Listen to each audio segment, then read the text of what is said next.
now. Meow.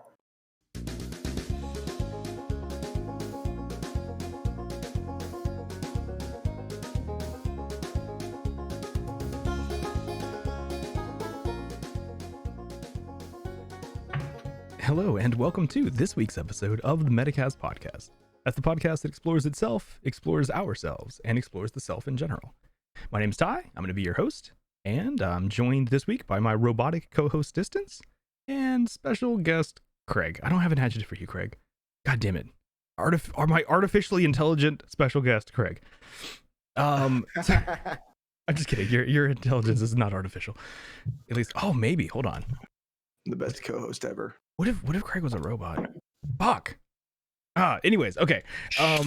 So tonight we are going to talk about the 2014 movie Ex-Machina, which is who directed this thing? Written by Alex Garland, directed by Alex Garland. Okay, written and directed by Alex Garland. There we go. That was easy. And a very small cast, right? Basically, like starring. It had like 3 main characters. Yeah, smallest IMDb page ever. Yeah, basically, right? Like, the helicopter pilot's name is Jay, apparently. Like the actor's name or the character's name? No, I mean the character's name is Jay. I'm pretty sure this is him, Corey Johnson.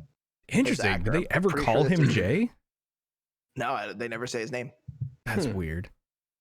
They should have just called him the driver. I just know when the movie opens, there's a warning, viewer discretion is advised, and I saw on the list graphic nudity, and I was like, yes, not a wasted Tuesday evening after all. Is there nudity in this movie? There's no nudity. There is nudity in this movie. Holy shit. A great deal of it. Yeah, there is. Robot nudity. It's like, unfortunately, no wieners. Yeah, no broken pool cues. That's kind of a downgrade. Yeah. What are you gonna do?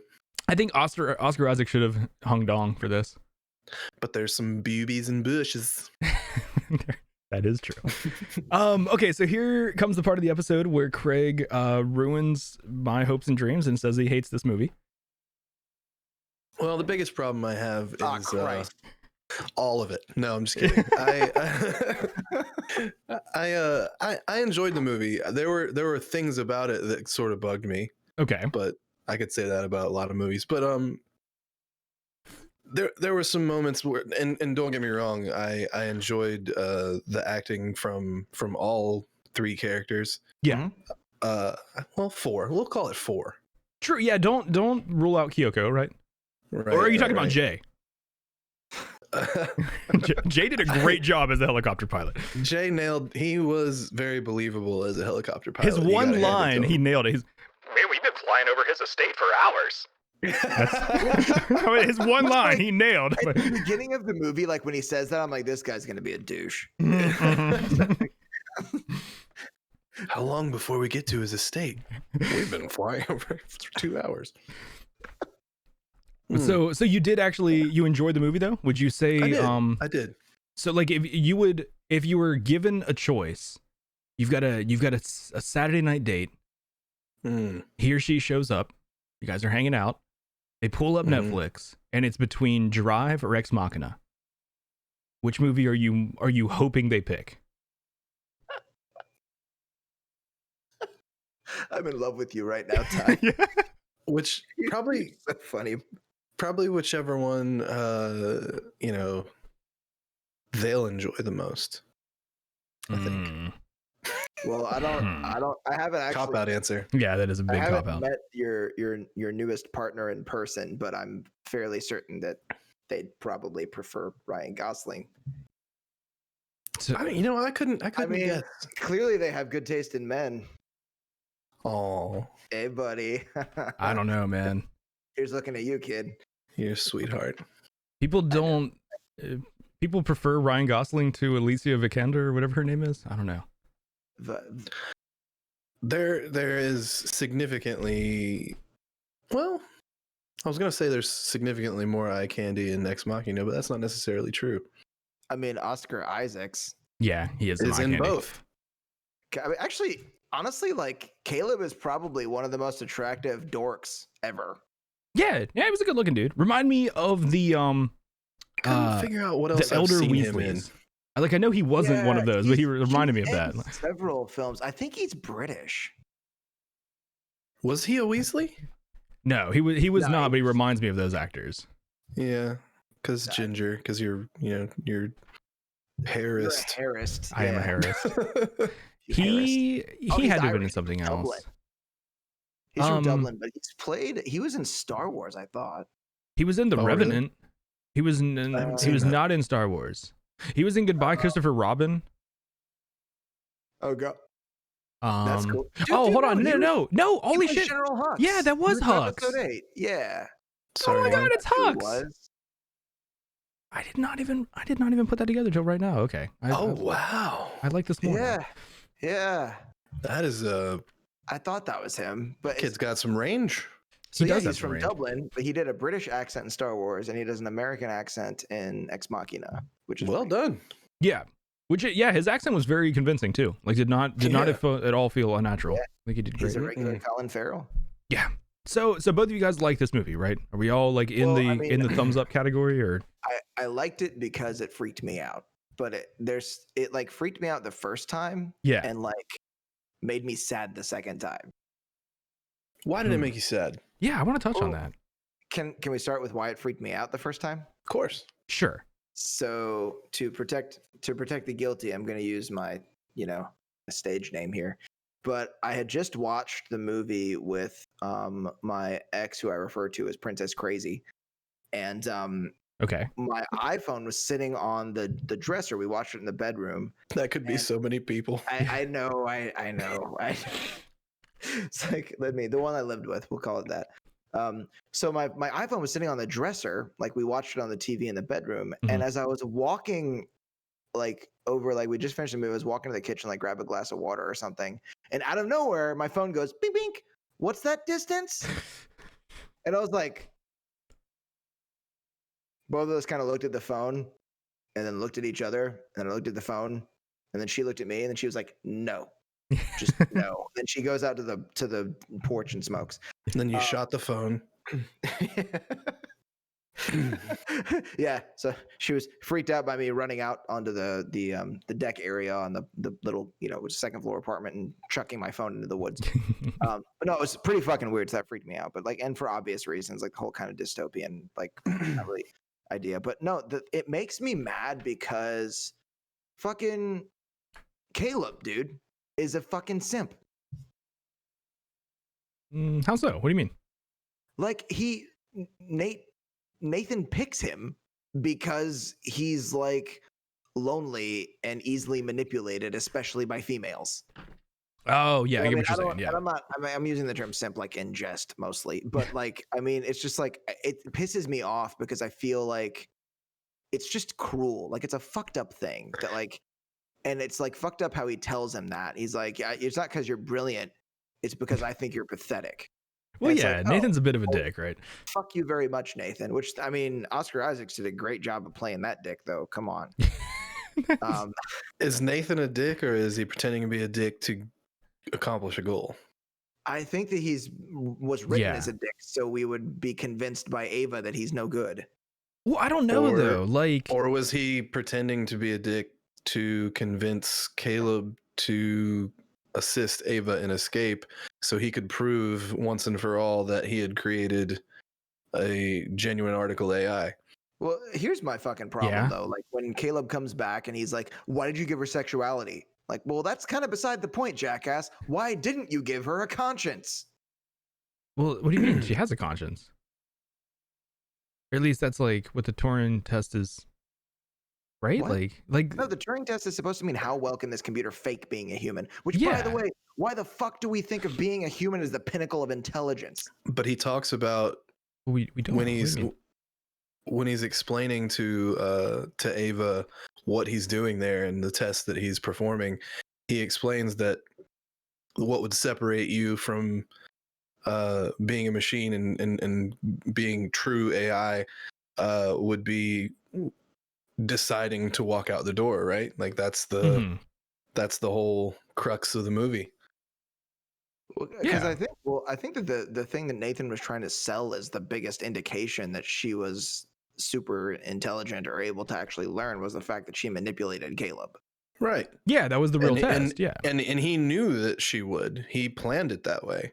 he made sure that Caleb thought poorly of him from the get-go. I mean, their first conversation together, he's playing this douchebag, and I think only part of it was genuine. It was over the top. Because he wanted Caleb to coerce, or not coerce, to be coerced by Ava, because he knew Ava was going to attempt to do that. But if he was that confident in the fact that Ava would have figured it out, I feel like he wouldn't have had to do that. I feel like he's cheating. He's not really testing his. Well, I think robot. part of his character is taking shortcuts. True, in a manner of speaking. Well, and I do think that like also, I mean, if he thought that it would have been a possibility, he would have put some sort of failsafe into play so the end of the movie wouldn't have played out the way it did. Right. Or like he kind of like gave her a goal, and it's like, oh well, by the way, if you win, yeah, never mind, everything's gonna like we're gonna die. I mean, right. I honestly just like felt bad for like Caleb and how like easily manipulated he was in the film. Like that's the thing that upset me. Like it just made me sad. Like I'm just like, poor dude. Yeah, by both, right? Like, it's like your parents died at a young age and you have no luck with anyone. I'm sorry, Ty, you cut out for a minute. Oh, I was just saying, yeah, by both of the other main characters. Like he was manipulated pretty hard by both Nathan and Ava. Yeah. Yeah, I mean, he was given the impression that he had won some prize and was like some brilliant, programmer or whatever. And then later on gets like the rug ripped out from under him, like, gets demolished by this guy who is apparently some kind of genius, and then also gets screwed over. But which part of the movie, because Ty and myself, we kind of cheated a little bit, but we talked briefly about this. Craig, which part of the movie freaked you out the most? Like what weirded you out the most? Like made you just like, ugh. Yeah, was it like a cringe part or anything? Or like, was there anything that...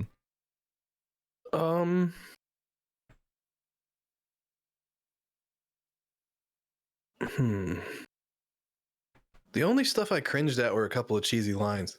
Okay. Which ones?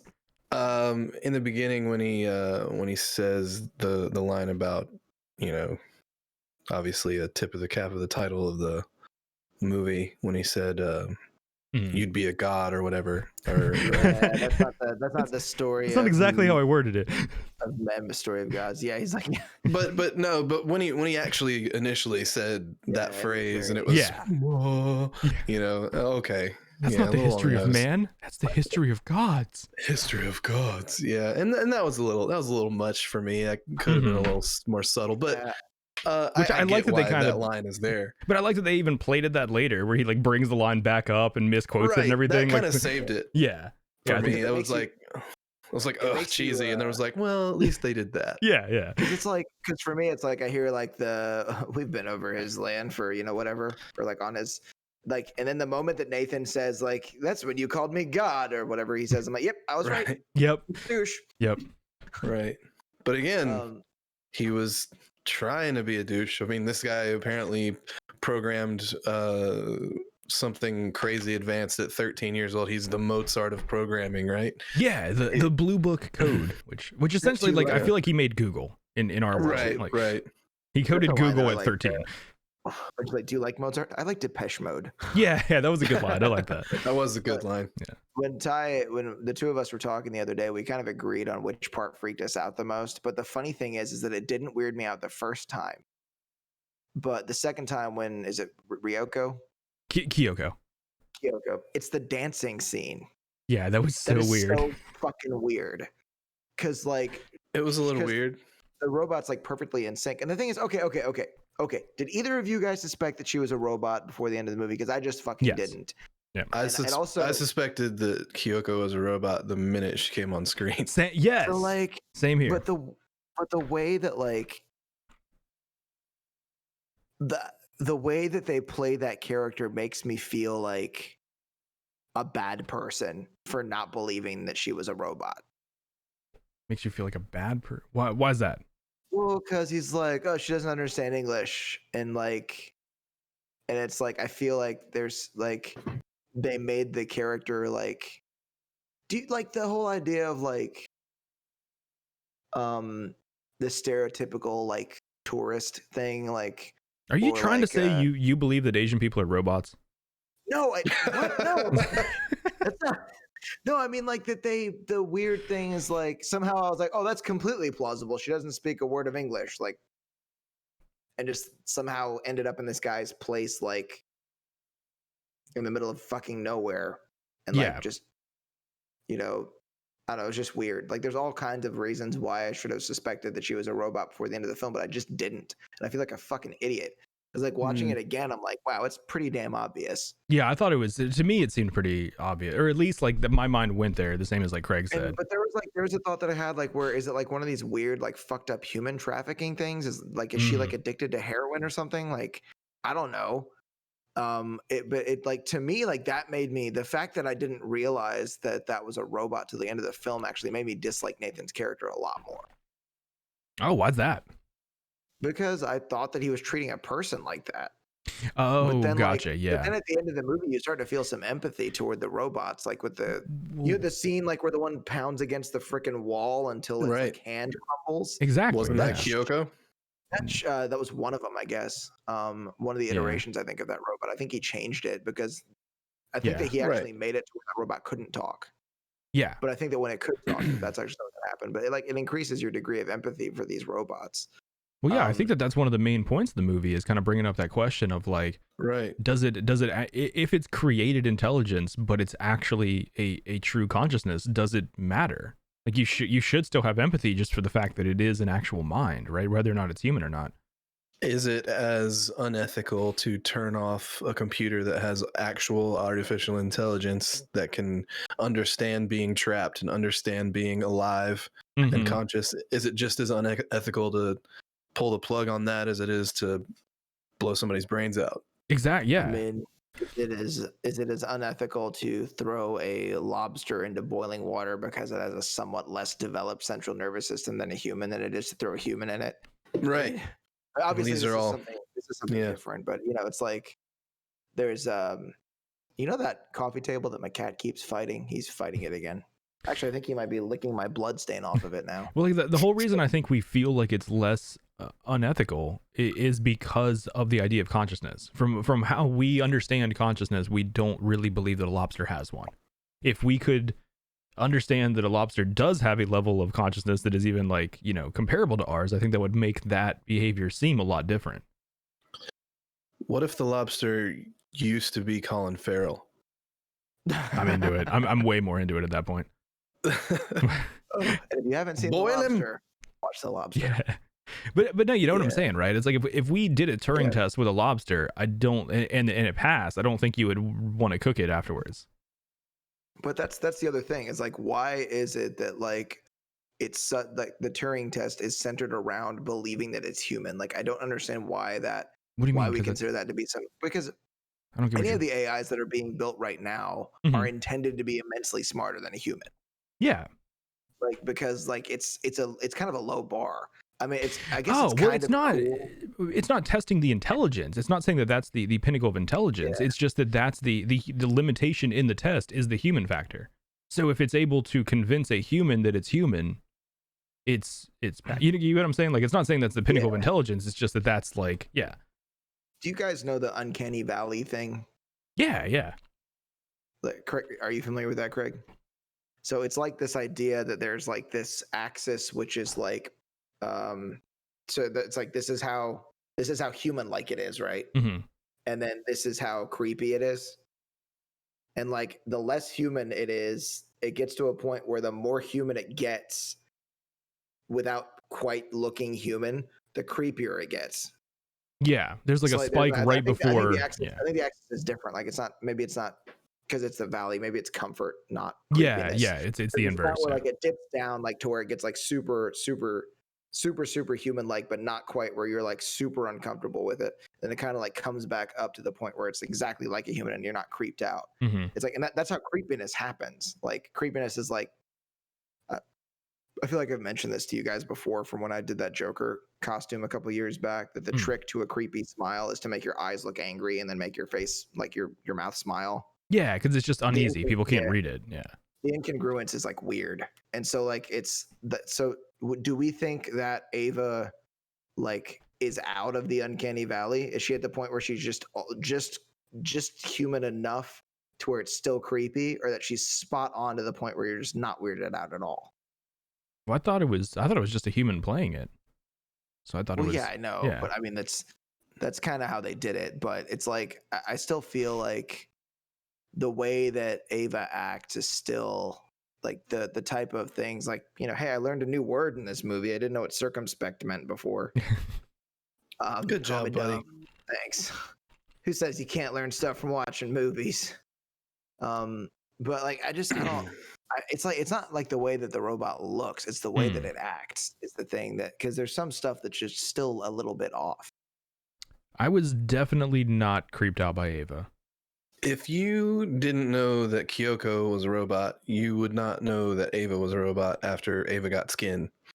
Yeah, that's true. Which is like weird. Like, here, AI robot, have a wig and some dresses. Yeah. And yeah, they're all just like interchangeable, and you could just like put them on and take them off, and with any combination. Yeah. Like, she could take the arm from that way darker Asian robot and put it on, and it just matches the rest of her skin somehow. Yeah, like, she doesn't just have a darker arm. Yeah. It's like, and then when you peel it off, it looks synthetic, but when you put it on, it looks like actual flesh. Mm-hmm. But hey, whatever. You can only go so far with special effects. Exactly. So, yeah. This was the weird place I was going to go with this, guys.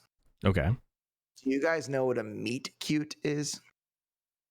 No. I'm scared to Google that.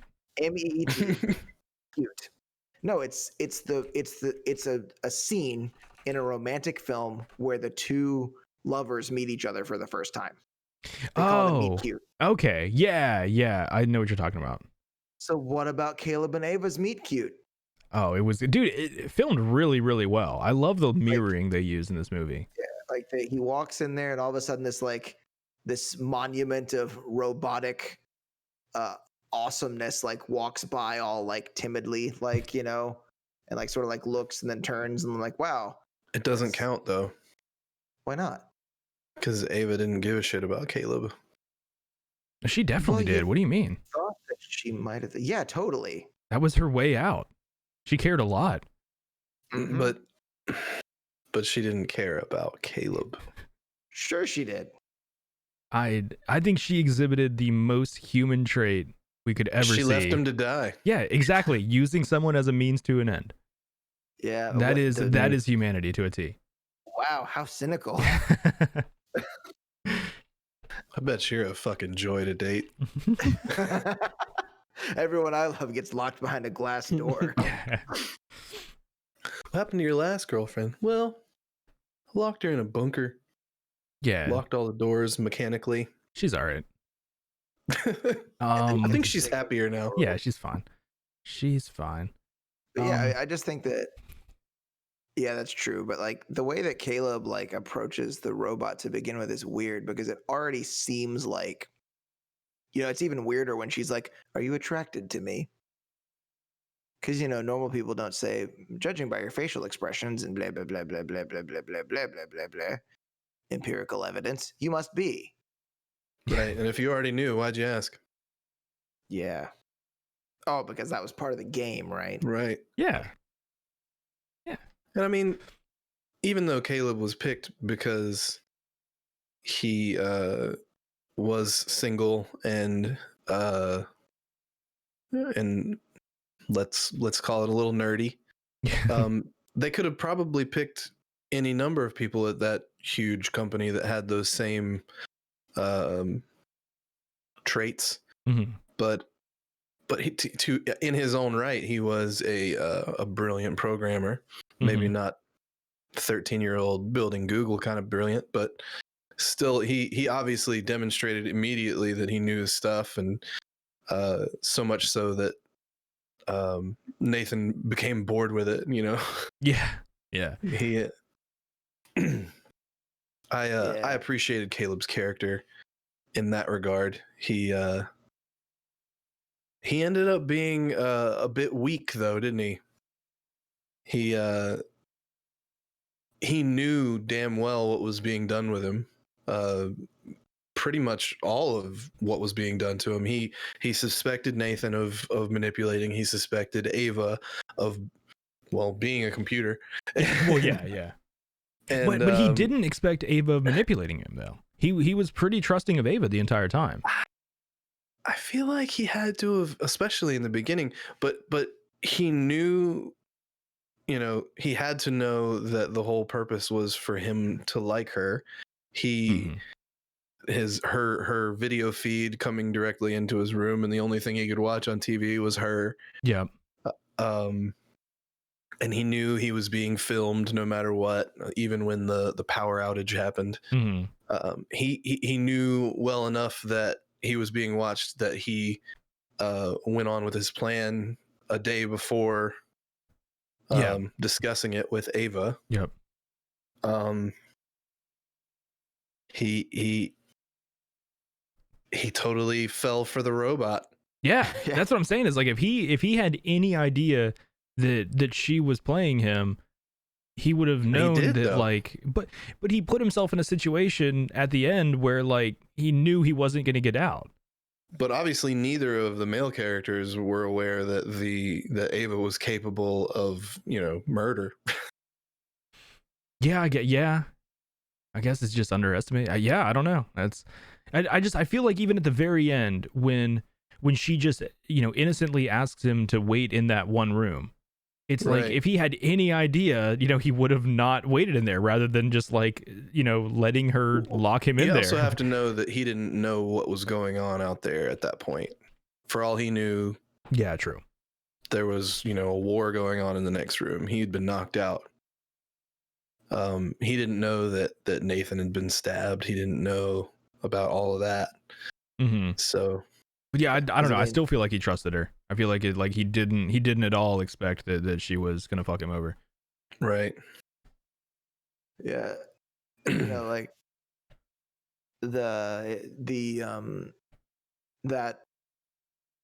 robot chicken episode you always joke about, where it's like in the classroom and there's like the robot and it's like a humanoid robot and a kid raises his hand and they like call on him, say, "Can you fuck it?" They're like, "What? Can you fuck it?" What? It's like it's a little robot chicken. You could probably find it if you. No, I remember it. It's hilarious. It's like, but it's funny because like there's a reason why that's funny. Because I mean, he even say like Nathan even asks Caleb at one point. He's like, "You wonder if you can fuck her?" Yeah, you definitely can. Yeah, he's like, there's like a concentration of sensors. Like he's like, so if you're asking, yes, you could fuck her, and yes, she would enjoy it. It's so weird. Which is, well, I mean, the guy did have a sex robot. I was gonna introduce the movie as like, would you fuck a robot Part 1, Ex-Machina. But you know, like if the robot looked like Ava in this movie, I would at least give it a shot. What if it looked like Nathan? I liked him better in Drive. Only if I could program him not to talk. Yeah, there's that. Also, you know, you think that Caleb just liked Ava that much, or just disliked Nathan that much? I think Ava was just desperate to get out. I don't think she was really motivated by anything else. She may have had opinions on Nathan, probably didn't have a lot of opinions on Caleb. Yeah. Caleb's just a means to an end. Yeah, I think that Caleb, the way you worded the question, I thought you were asking how Caleb felt, basically. And I think that yeah, that's what I was actually. I don't really know what question that Craig was answering, but I was just gonna like ad lib and play off with that, so like it wouldn't be weird. We'd have to stop and be like, "That's not what I was asking," but that's okay. What was it? I think you heard the inverse of like how Ava felt about those two characters. Like, so, but obviously, like I don't think Ava actually gave a shit about either. But it's like did Caleb really want Ava to get out, or did he just want to fuck up like Nathan's thing and like have his robot escape? I think Caleb genuinely cared about Ava's life continuing. Yeah, I think that he had some genuine empathy, like especially when she like during the scene where she even asked, like, you know, do you have someone that's going to turn you off if you don't perform well on a test? Like I feel like that, like I don't know, that she kind of made the case to him that it's like, well, no, if I've passed your test, that means that I have an actual like independent mind and I'm a person and I will be killed, you know, because of this test, basically. And Caleb also, he seemed really like satisfied like at telling Nathan at the end of the movie. It's like, well, I actually went ahead and did that. So Right, because that was his one way to. Yeah. He's been getting fucked with this whole time, and that was his one way. I go, oh yeah, well I'm smart too. Yeah. Well, yeah, he was kind of like forced into like a for lack of a better term, like a beta position the entire movie, right? Like he was always and like Nathan should have picked somebody dumber. He might not True. have got stabbed. That's very true. Yeah. Or just like I said in the beginning, like if that was your plan, have some fail safes for if your plan succeeds. It's kind of like what you were forcing this character to do. Like, hold on, if they actually, go through with it and execute the plan, then everything's fucked and we're all gonna die. But I think it speaks a lot to how shocked he was when he got stabbed. Like, it was like he didn't think that was even a possibility that would happen. Like he was so shocked, and it was almost like he allowed it to happen. Like, he didn't try to move away. I mean, there was very slow stabby motions. Well, it's kind of like the have any of you guys watched any of about Joe Exotic with the big cats? No, obviously you've heard. Can't escape it, but I haven't watched it. Yeah, it's yes, I have. Good. All right, at least someone here has some culture. But no, it's like with the big cats, where like if you spend a lot of time around them, I think you tend to take for granted how strong they are and how dangerous they are. And I think that Nathan was doing the same thing with his robots, where it's like, it's like the way they show you in the movie, they kind of make it seem like Ava's dangerous. In the like when you're introduced to her, she is through glass that is basically bulletproof. It's like she seems like a dangerous character because she's being kept separate from Caleb for some sort of reason. Versus like to Nathan, it doesn't even seem like that at all. It's like he's comfortable in that. Like, I mean, yeah, he's freaked out that she's out, but he's not at all really like on guard. It's like he kind of plays down the danger that Kyoko and Ava posed in that last scene. For sure. I think Nathan was probably still working on the morality and ethics engine. Yeah. And just hadn't quite perfected that yet. Just kind of knew that, maybe. Well, I don't know. I think he nailed it. I mean, that's like, I think you would argue that like it is moral to kill someone that is going to kill you, right? Like that was like in my mind, like Ava, that was a like like a self-preservation kill. Yeah, but the problem I have is that there's also this sort of like it made me think a lot of like this sort of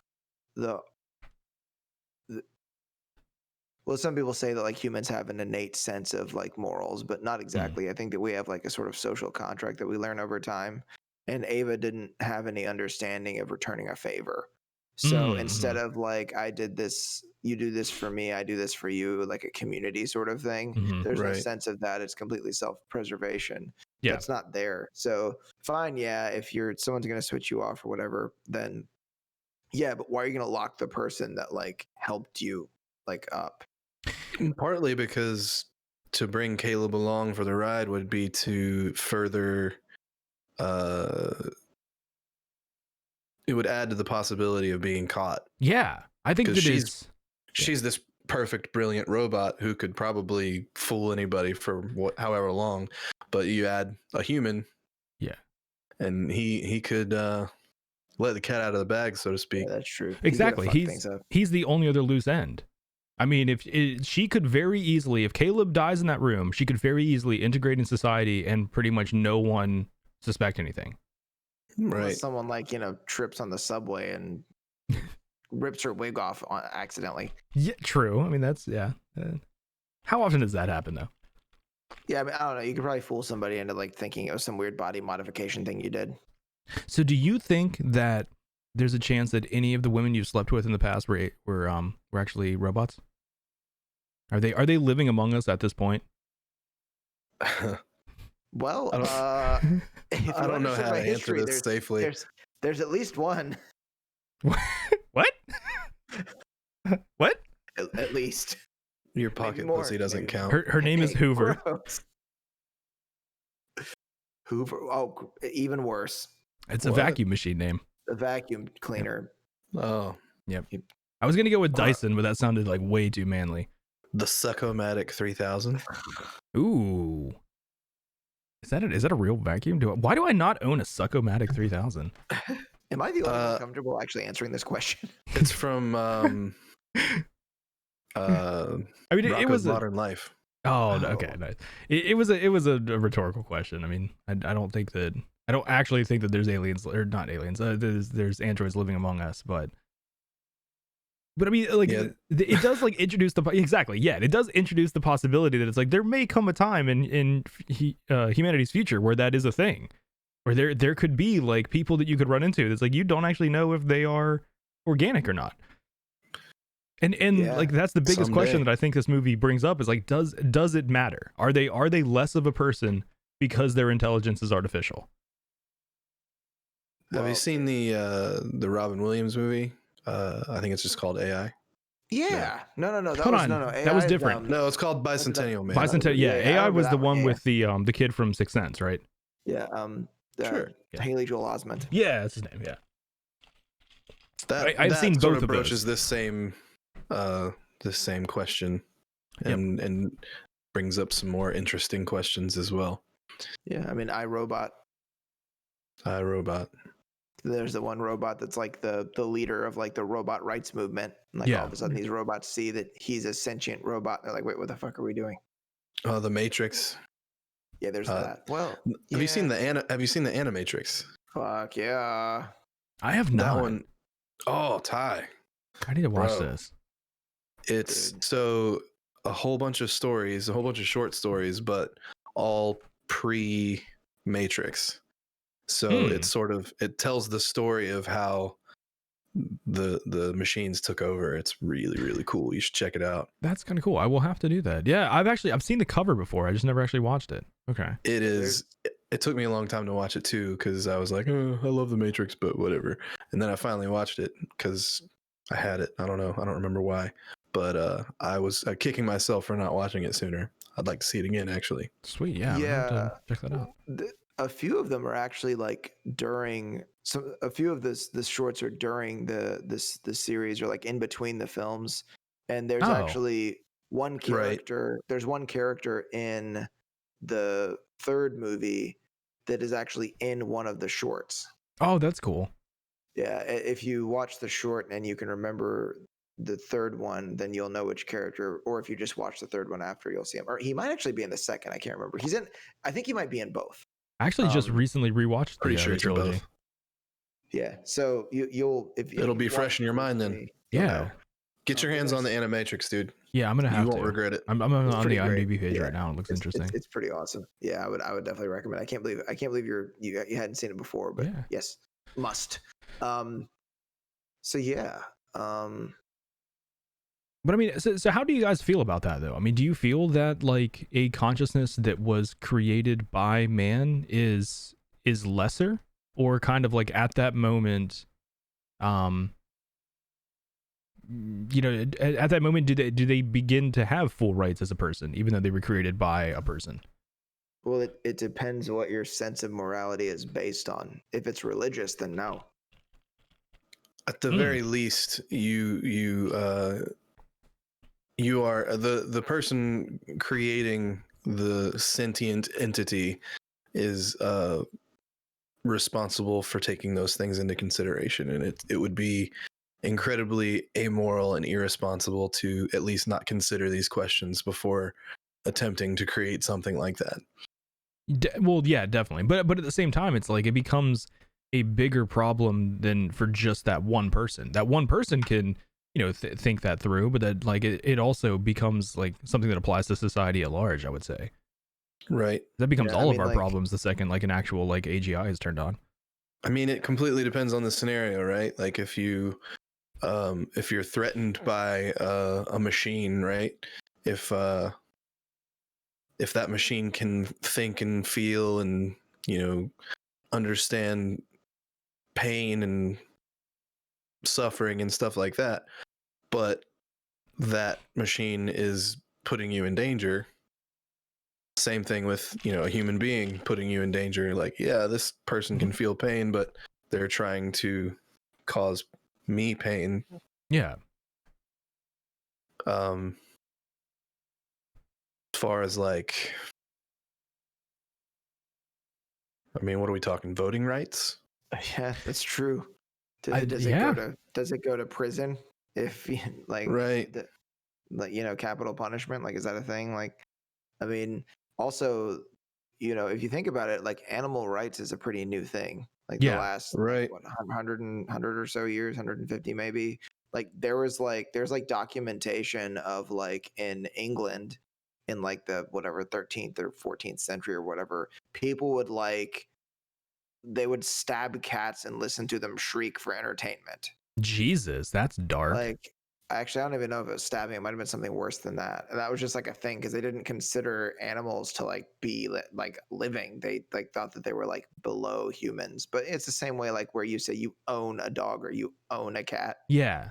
Like that's like that's another thing that's weird. Like because like what Craig was saying about like it being the burden of the creator of the robotic entity, like Mm-hmm. to figure out it's like, but does that person really own the robot? But the other thing is like I said, like with the religious thing, like a lot of religious people would say that in their worldview, humans were created by God. And because that is the thing that gives them like rights and value, is because they were created by a God. But if it was created by a human, then they would say, oh, well, this is just a robot. It's not the same. And there would just be no debate. Well, but they usually I don't believe in that's true, but no, they usually believe in like two separate sets of rights. Though they may believe in like the God-given rights, but then they also believe in the rights that are instilled by like a governing agency, like the Constitution or whatever other like political rights you have. So like even if they don't believe that they're given like in inalienable rights, they would believe that there's like some sort of rights. I would think. I'm talking more about the idea of whether or not the robot's terminated.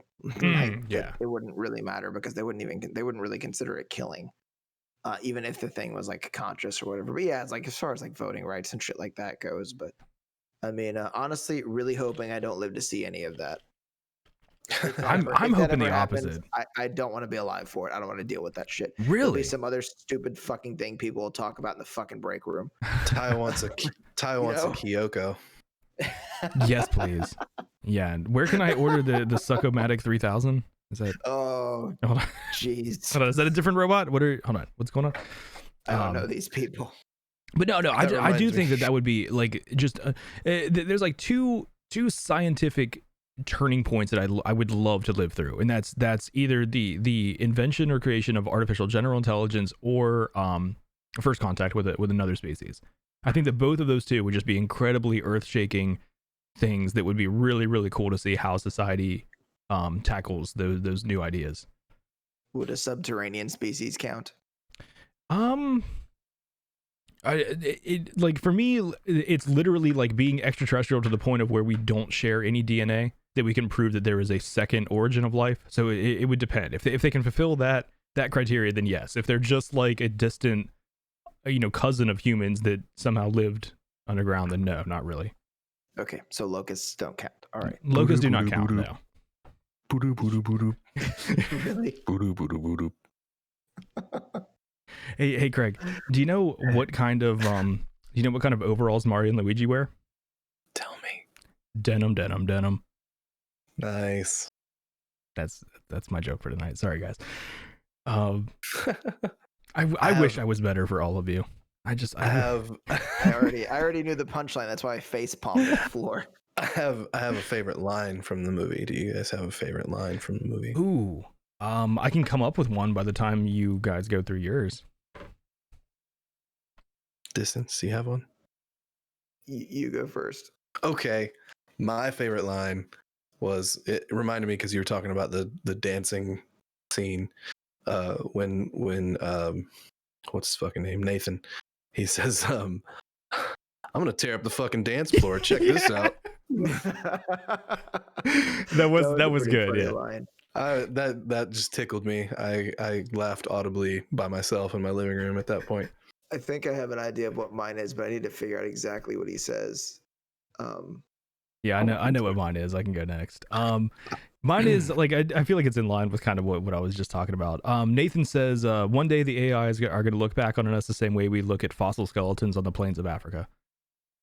I like that line. I think that it's very true. It's the scene where Caleb's trying to get Nathan drunk, Mm-hmm. but he's like, I've been drinking too much. And the part where he says, it's brown rice and mineral water for me. Yeah. For some reason, I just thought that was funny. Like, what a weird thing to like nurse a hangover with, like You brown can get rice and mineral water. well, no, that wasn't like nursing his hangover. That was like his new regimen, right? Like he Yeah, I guess. yeah, he's like Yeah, you can get but wasted again- if you want, but it's brown rice and mineral water for me. He was on to Nathan or on to Caleb. Yep. That's why he wasn't drinking. Yeah. For all we know, the whole drinking thing at all and getting wasted was just a ruse to further pile on reasons for Caleb not to like him. I feel like it had to be a real character trait because I feel like that just like that is the Nathan is like kind of the disorganized, the genius drunk. If he was like on top of his game genius, I don't think a lot of the mistakes would have happened the way that they happened in this movie. I think that was kind of like he was kind of a little bit of a mess. He would have seen a correlation between Ava touching a particular part of the wall and the power going out. Oh, speaking of, that was one thing that I thought was so stupid was like the whole like him having to sneak in and install a battery powered camera and them showing that. It's like, to me, it would have just been way more believable that it's like, oh, by the way, I have backup security cameras that work from battery, rather than like having to like go in and install one and like show you the footage of like, see, here's where I put it on the wall. It's like, no, it's like, it just like, I don't know. It seemed like you were recording that the entire time anyways. Like, I don't know. I thought to me that was like unneeded. So I felt the same way. I do have a related quote for this episode if you guys are ready to close, but it's a long quote. Oh man. Yeah, I guess we didn't give our ratings this week. What fucking weird scale are we gonna use? 3.7 to 8.3. Well, no, it's just 1 to 0 to 360 on the degrees of a circle. How much of a full circle does this complete for you?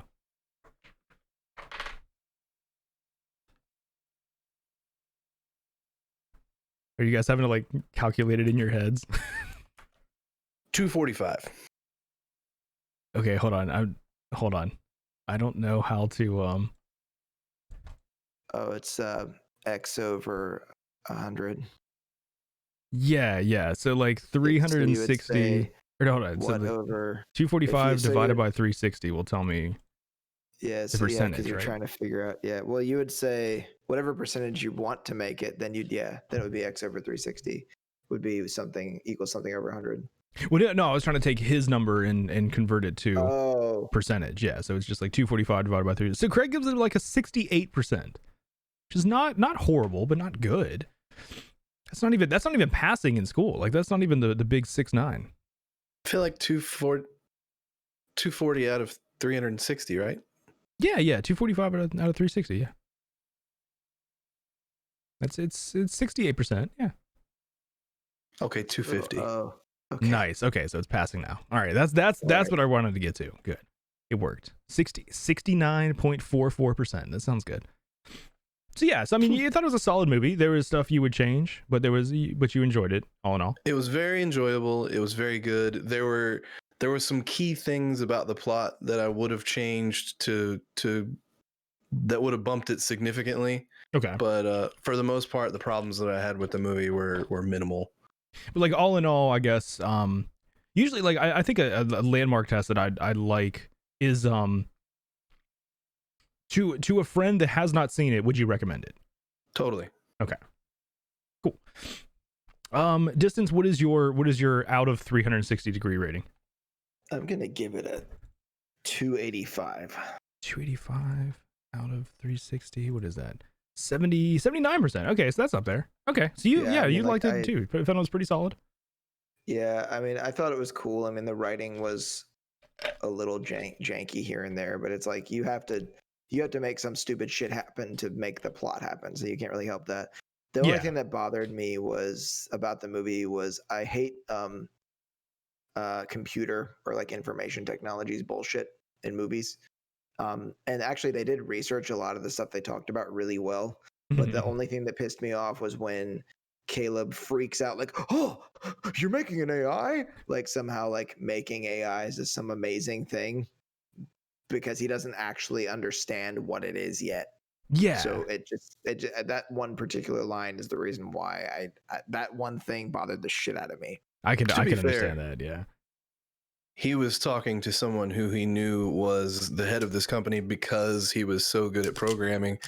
So the idea that he in particular was making an AI would have been exciting just because of who Nathan was. Yeah. Right. It's like when you hear that like Elon Musk is working on something versus your neighbor building something in their garage. Like if you told me you were working on an AI, I'd be like, neat. But if what's it gonna do? Vacuum your rug? But if Ty told me he was working on an AI, I'd be like, holy shit, I bet this is gonna be the best fucking thing I've ever seen. Can you fuck it? There is a concentration of sensors. So yes, you can fuck it, and yes, she would enjoy it. Oh man. All right. My rating is somewhere in the somewhere around the same. Like I guess around right around 300. What would that be? What's 300 divided by 360? Is that a reasonable? Yeah, like 83%. Yeah, I'm somewhere in that same ballpark. I think in like the 83 to 85. So like 306 to 310 degrees out of a circle.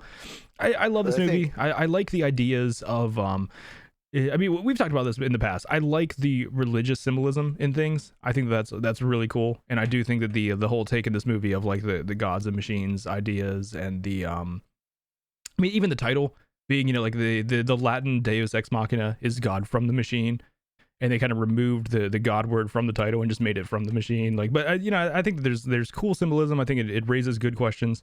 And then my litmus test. This is definitely. I mean, as you can see with this experiment right here, we found out that I had a friend that had not seen this movie and highly recommended it to them. So this is something I would recommend for new friends to see.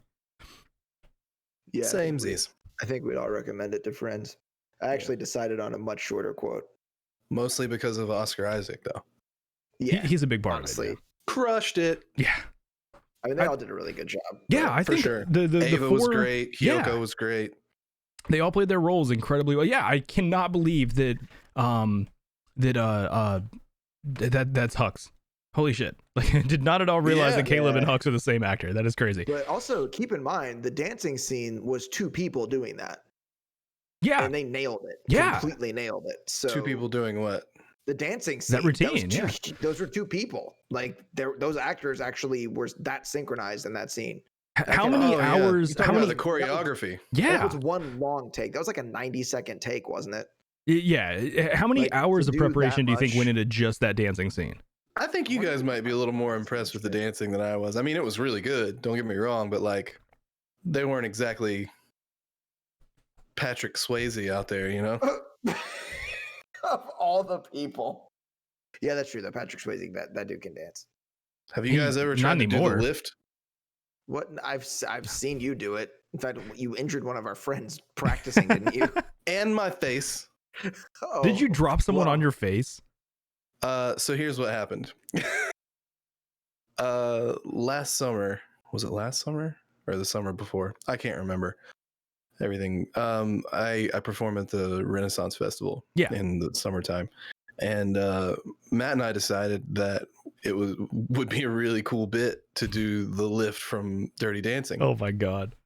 So I do what I always do and got like obsessed with it and started like researching how to do it, watched YouTube tutorials, learned all the things that I needed to do correctly. Okay. Instructed Matt on what he needed to do to make sure that it worked. Okay. And we started practicing it in the apartment, and we even tried it in the pool like in the movie. Oh my god. And we finally got to the point where we could do it in real life. Like he could run up to me and I could do it and I could hold him for pretty much however long. That's awesome. And we were nailing it. It was awesome. And I was like, dude, people are going to go nuts about this. And the first time we tried it at our less busy show first to make sure we could do it like on command. Yeah. And we had this whole scene set up where, all right, I'm going to get mad and pretend to quit and like walk off stage and like hand somebody my guitar so I don't have it in my hands. Yeah. And then the guys in the band start singing "I've Had the Time of My Life," and then Matt runs off the stage and we do the lift. And the first time we did it, we absolutely nailed it. Went off without a hitch. Sweet. The crowd went absolutely insane, and it was just the most. And we were like so stoked. Yes, next weekend we're gonna do it. Our busy show. There's gonna be like 400 people watching us. It's gonna be amazing. Oh God. And we did it. And the first one we did, I think, at our 10:30 show, which is one of our real big ones. Okay. And somebody even got video of it, and it was great. Nice. And it went really well. But then we decided to do it again at our next big show, and it was raining. Oh God. And it was just, I just had a bad feeling. Well, anyway, when I bent down to pick him up this time, his mic pack hit me dead in the nose. Ooh. That sucks. But I powered through and I pushed him up, and I felt myself losing my balance. So instead of putting him down like this, I dropped him to my shoulder. Oh God. And it didn't really occur to me at the time that, that's a pretty long distance to just drop from and hit your ribs on a shoulder. Yeah, shoulder is like a strong, pretty solid bone there. Yeah. I'm pretty sure I bruised his ribs.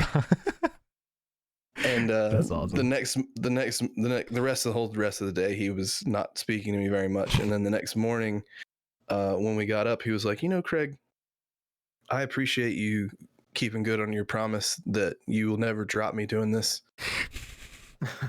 However, I'm pretty sure you either broken or bruised my ribs.